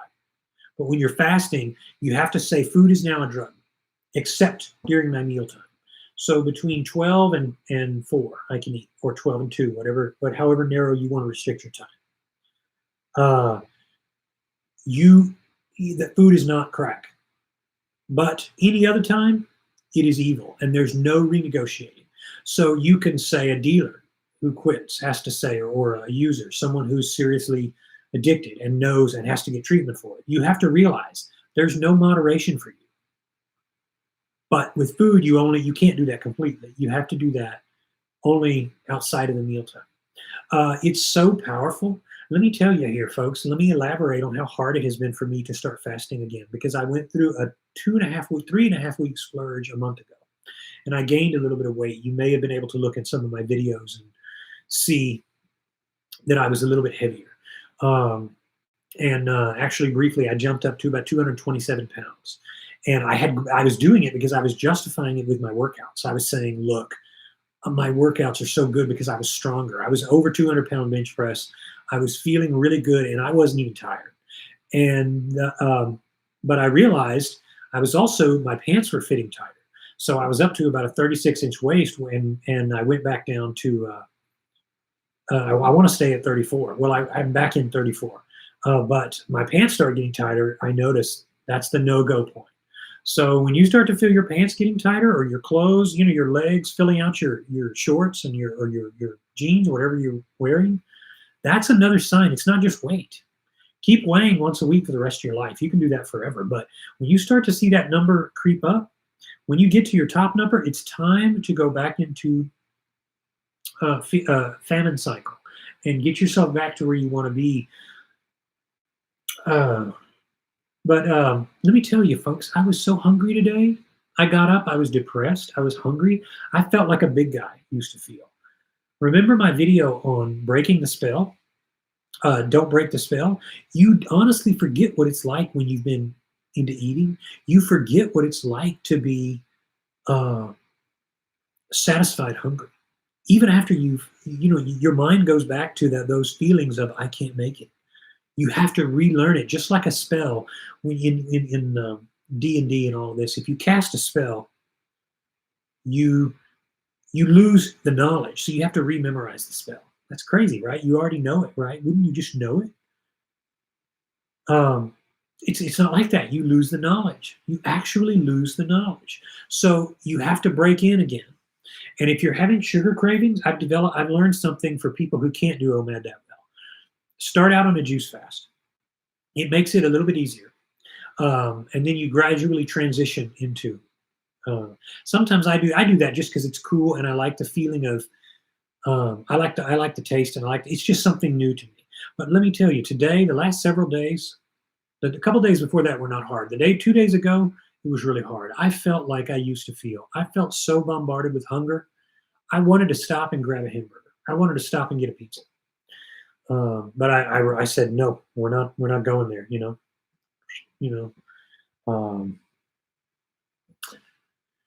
but that's it. So I'm human like you guys. I feel temptation. I want to stop at the gas station some days and just get 10 Kit Kat bars and go crazy.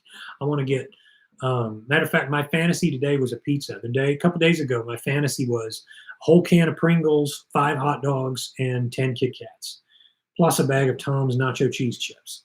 I wanted to stop. Of course, I'm not going to let myself do that because it's famine season. When it's famine, you respect the famine cycle the same way you respect the feasting cycle.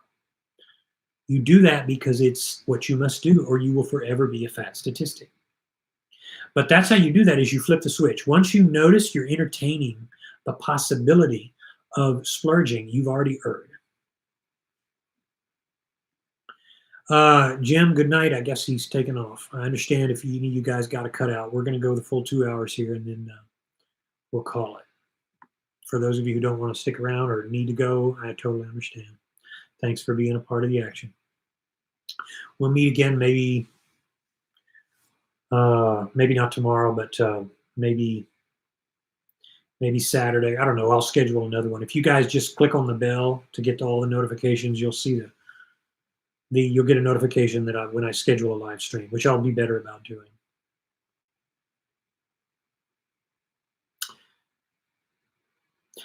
He is just, your husband, Mick, is just at the August 82, just at the Gen X, the cutoff of Gen X becoming millennial. Either way.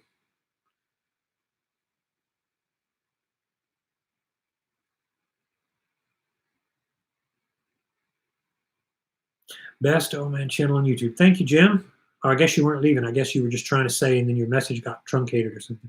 Do you think it's possible to get down to 220s from 270 by the summer? I would say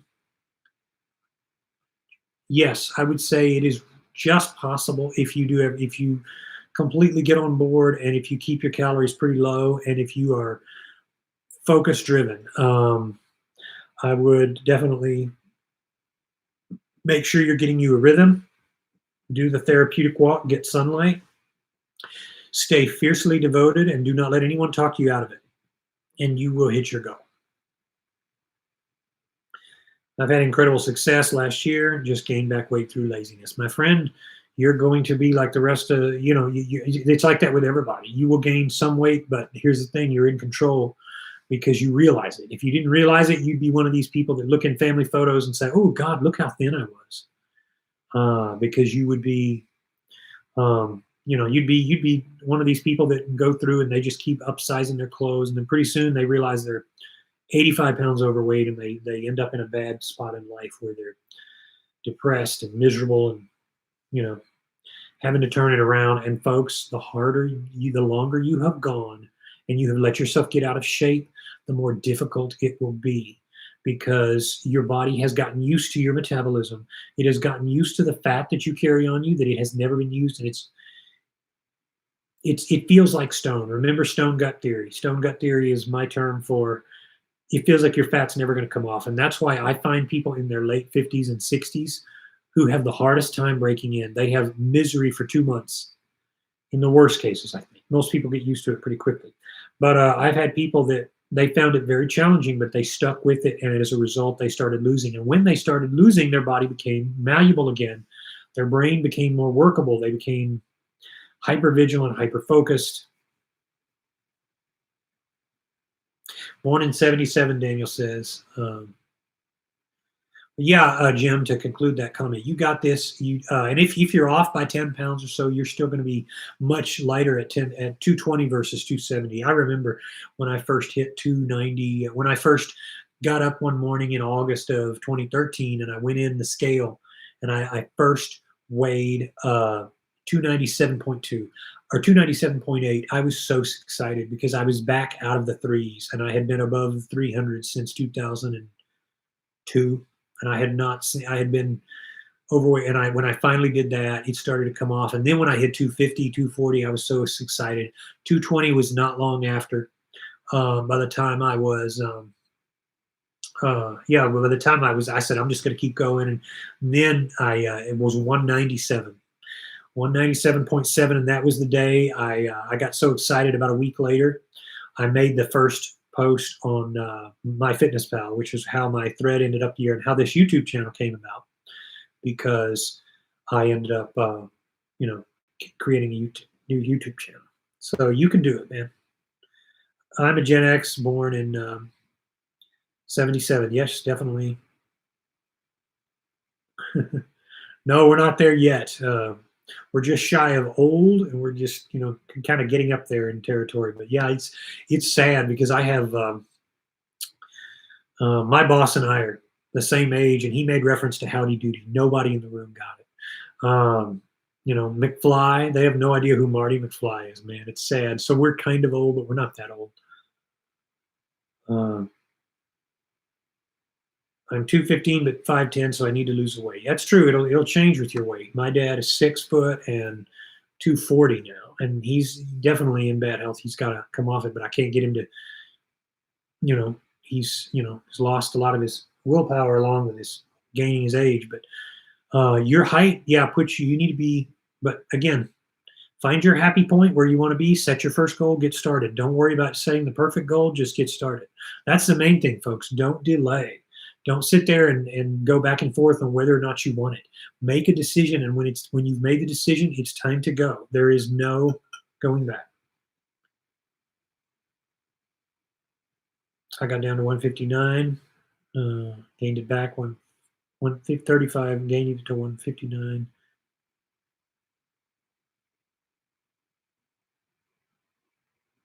Oh no, okay, Debbie, good call. She's being honest. She didn't look it up online. All right, no, that's not correct, but that is close. It is a different. I can't give any hints, but whoever it is, let me look down in the comments and see if nobody else has tried. Anybody else want to try? At the end of the podcast, if nobody has answered it, I'm going to tell you what I'll do. I'll give it away, and the person who is closest, you guys should keep guessing, because the person who's closest will get a free hour session. I'll give one away to somebody, but you got to guess. You got to put it in the comments.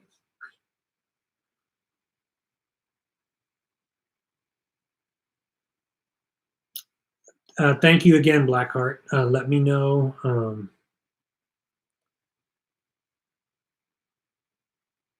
Is this at me? Stop shaking in that chair. Am I shaking in my chair? Well, it's a rocking chair. I do this. Is that bothering some people? I'll stop if it's bothering. Is that bothering people? It's going to be hard, though, because I'm kind of getting hot here. I'll sit up, maybe. I'm sorry. That used to bother my sister like crazy. Like she could not even be in the same room. She would be so upset.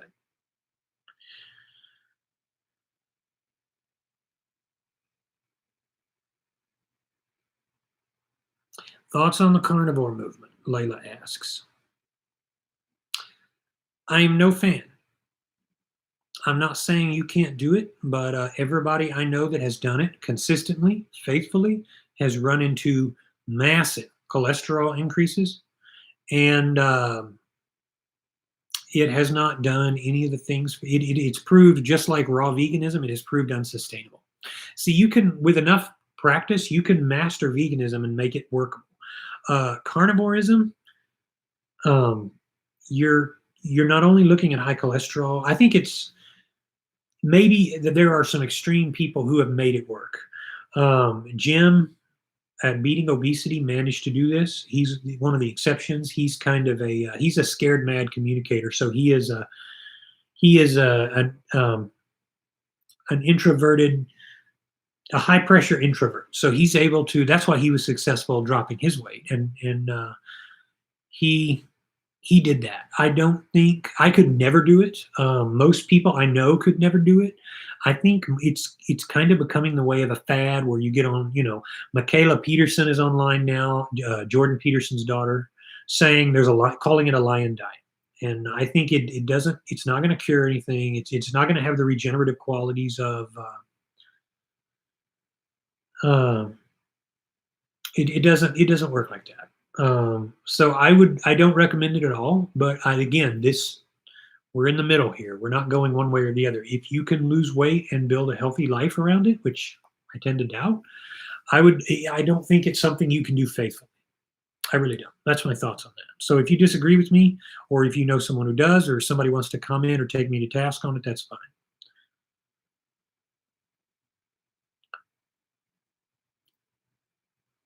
Same for me, it's hard to get back on track. The reason it's hard to get back on track if you've been doing OMAD and you get off is your lizard brain is trying to keep you from starving because it thinks you're dying. Your cognitive brain, your greater ability is telling you it's right, but conflicting with that is your lizard brain, which thinks you're going to die. It doesn't know the difference. So what does it do? It makes it harder when you come off it. So if you jumped off it, rather than made it work in a lifestyle, your body has built up a little bit of a resistance. So yeah, it's going to make you feel sick if you try to go at it faithfully. It's going to make you feel really bad sometimes. I know starting again, I've had times where if I let myself go too long and I went more than a week of like feasting, I could do a couple days fine, and then my brain would start to fight me again.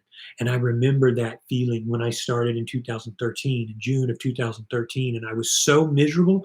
I had to go watch a bunch of YouTube videos on fighting and violence and bar brawls. I had to spend time taking in all kinds of visual junk because I was I was so accosted with the desire to eat, and I literally started crying. I went in my room because I was so used to binging on sugar, and I turned out the lights and I put the computer on my chest and turned up the AC because I was sweating with the desire to pig out.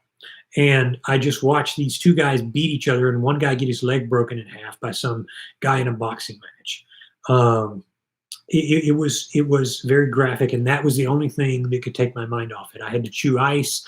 I had to go out and buy all kinds of diet sodas and just suck them down to give me the imitation of sugar, and then I would get headaches. I would get withdrawal. I just felt terrible. And then of course the bathroom, the runs came, and I was on the toilet for days because my body was getting rid of all of that yellowy, nasty, impurity that was in me, and finally my system kicked on and I started to burn body fat, and it took 7 days, and then my hunger high kicked started to slowly increase, and then I started to fight, but I fought less, and then that was the story. You guys have heard it before. Go back to my timeline of changes video if you need a refresher on what happened when. Words of wisdom, I really needed to hear all this. Hey, that's why we're here. I was actually 250 after I had my baby, so I'm feeling small at 215 now. 160, 180 is where I do my best, though. That's great. Nick, you'll do it. I really thought it was Churchill. Actually, hold on.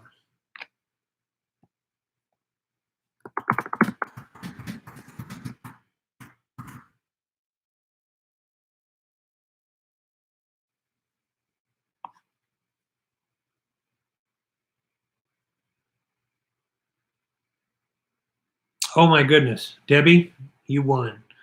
Um, I looked at that quote, and I did, unbeknownst to me, there was a an article written disputing that, saying that it was Joseph Stalin. But it's actually, you're right. It's Churchill. It's Winston Churchill. I was wrong. I looked up the article, then I realized that that was a disputed piece. It was Winston Churchill. So you were exactly right, Debbie. So um, you've got you've got you an hour if you want it, but you've got one anyway. So if you want to, whatever you want to do, we can do. And if you want to gift that to somebody, you can. It's up to you, but it's your hour. So you thought it was Churchill. So it was me that was confused. I heard it the other day, and I began to research it, and then it came up in a video, but it looks like that's incorrect. So you're right. So there you go. Way to go.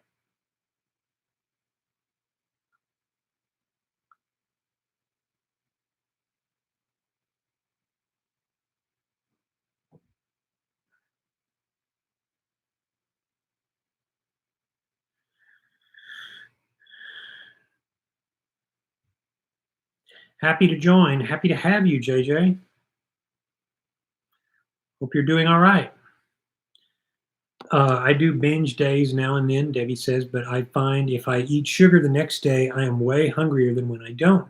Well, of course, that's what you're going to do. You're going to set up the problem. Then you get on the roller coaster, the carb roller coaster, the processed carb roller coaster, where it's going to be twice as hard. So that's why you want to keep your protein versus complex carbs a good ratio. You can do high protein, you can do high carbs, but what you don't want to do is eliminate. And what you don't want to do is process sugar too much because you're going to make your journey way harder. You're really going to challenge yourself.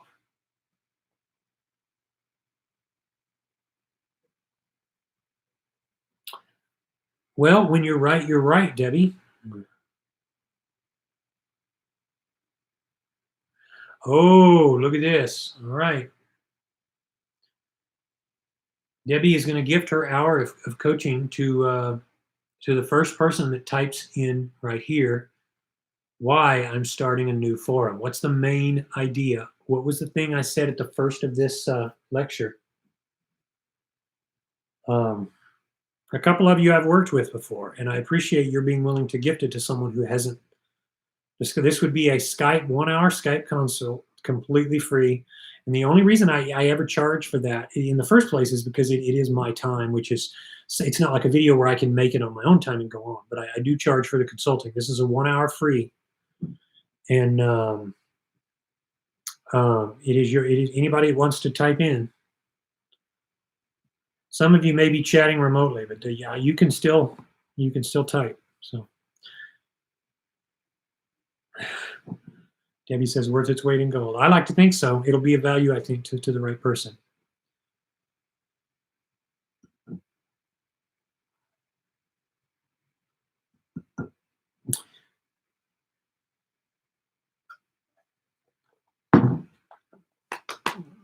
If nobody does it, then it's going to be in the gift bag. I'll have to give it to somebody else who of my own choosing at some point, not in the chat. So come on now.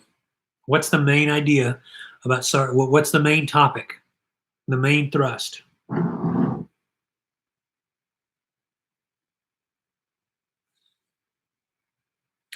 Do a little awkward silence here until somebody posts it.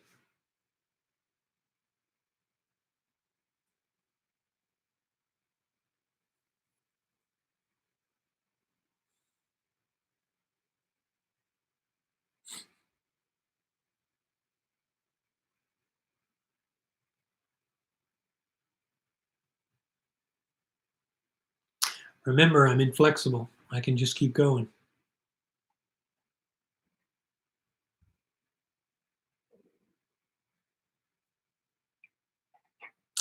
In the meantime, here's a good question from Armor.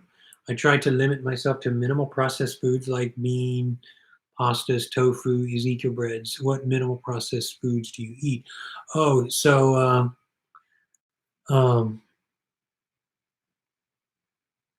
scroll back, Vicky. You will see the topic. Come on, somebody. I'm throwing it away. I'm giving it away, but it's good for those of you who want a free hour. Come on, tell me the reason why I started. I know some of you weren't in the beginning, but if you scroll back, you should be able to find out. Actually, you can. It's a video portion.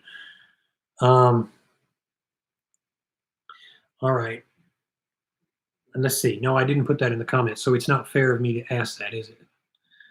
All right. I'm going to do something else. I'm going to do a coin toss. No, that wouldn't work either. I'm going to do random.org. We did talk about it. Where did we talk about it? All right. I thought we did, but now that I'm thinking, did we talk about it? What? Let's see.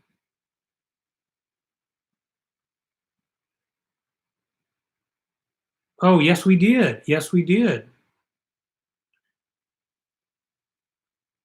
Okay. Yeah, we did. Go back up, folks. Go back up. Those of you who just got here, you can do it. It's at the first. And a lot of people commented, right. All right, while we're waiting for that, um, I try to limit myself to minimal processed foods like bean pastas. Okay, so I guess you're going in the direction of maybe like processed stuff like mock meats and stuff like that. I don't do a lot of those, but I do. I eat normal food, so I'll eat pizza, burgers, tacos, enchiladas when I'm out. And normally, I do that a considerable portion of the time. About 40% of my diet is regular food, except now when I'm obviously putting things in perspective. Going back to the famine cycle. Um, Again, there's not. I wouldn't try to limit yourself if it affects your sanity, because a lot of times relying on regular food will help you to keep sane and help you to keep normal and help you to keep balanced.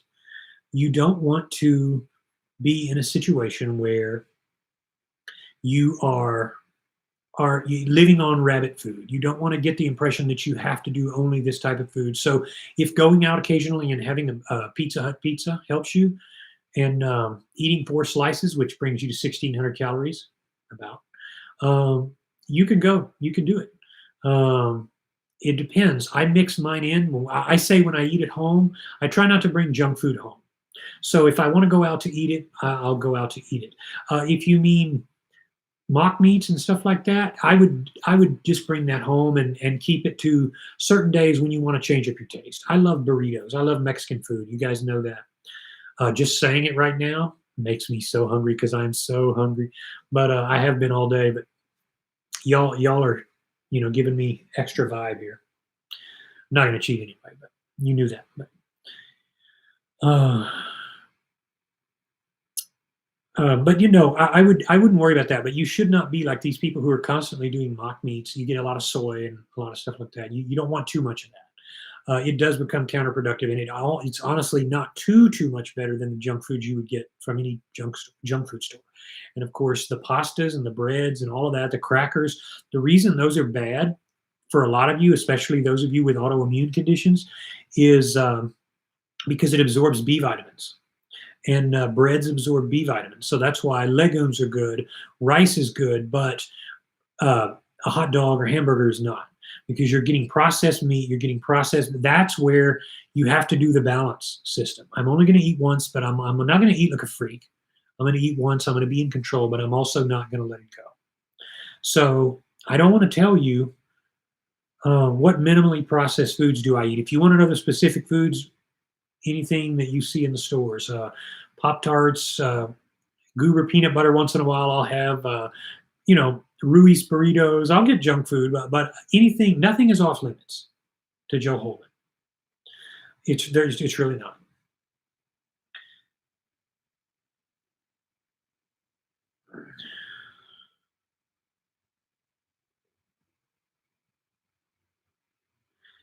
And okay, a lot of us commented on the topic, and Sweet Delight is the winner. Censorship. That is correct. Um, I will, if you can just reach out to me, and I will reach out to you, and we will set up a time. Um, Vicky also wanted a consult. Plant Armor says I eat plant-based vegan OMAD. Good. Freedom of speech, Vims, you're also correct. Vims Lacey, but Sweet Delight beat you to it. But for those of you who came in later, I'll cut you a deal. If you want to contact me, Vicky and Vims, I will cut y'all a ridiculously good deal for like a whole hour consult. Like because you did try. Mick says, I eat plant-based too, Armor, but I definitely eat processed foods. Folks, you can't go all too extreme. You're going to have days where you don't eat perfect.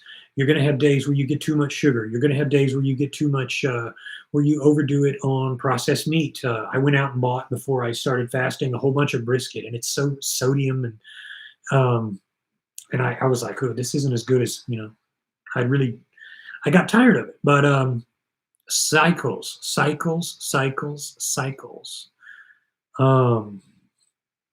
That's the name of the game here. So that's it for today. I guess we can start to close out here. Are there any other questions? Ask them before we're coming up on 2 hours here. I could keep going. Maybe one time, maybe the next one we'll do a really long one and just kind of, um, go for something else. I think this is kind of pushing the upper limits if we go too much longer than 2 hours because it becomes challenging. But if you guys, Vicky, go to omad.info and there's a thing on the right, a little way you can contact me, a little contact Joe, consult with Joe. And you can just shoot me an email. Or you can go to omadrevolution@gmail.com. All one word all together. omadrevolution@gmail.com. Debbie, I'm going to get with you because I'll bring you into as a like kind of like a partner if you're game for that. Because you and I've worked together for a while.